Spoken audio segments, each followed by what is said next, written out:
Before beginning assembly, make sure you have all your parts and hardware. Starting with the base and casters, begin by flipping the base upside down. Then, firmly press in each caster until you hear a click.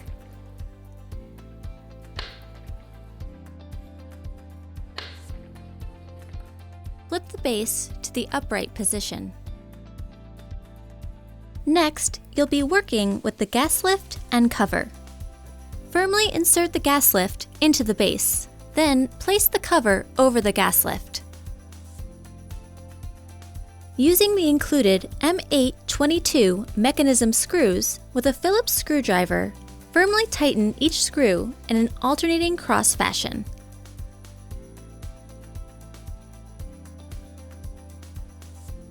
Secure the backrest onto the seat cushion with L-bar screws.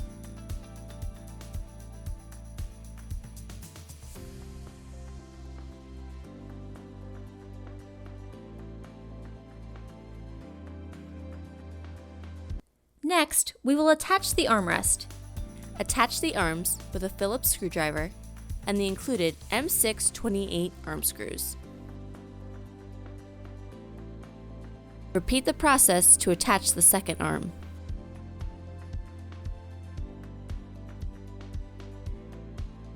Firmly place your seat onto the gas lift. Your final step of assembly is to sit on your new chair to firmly engage the mechanism onto the gas lift. You're now ready to enjoy your new office chair.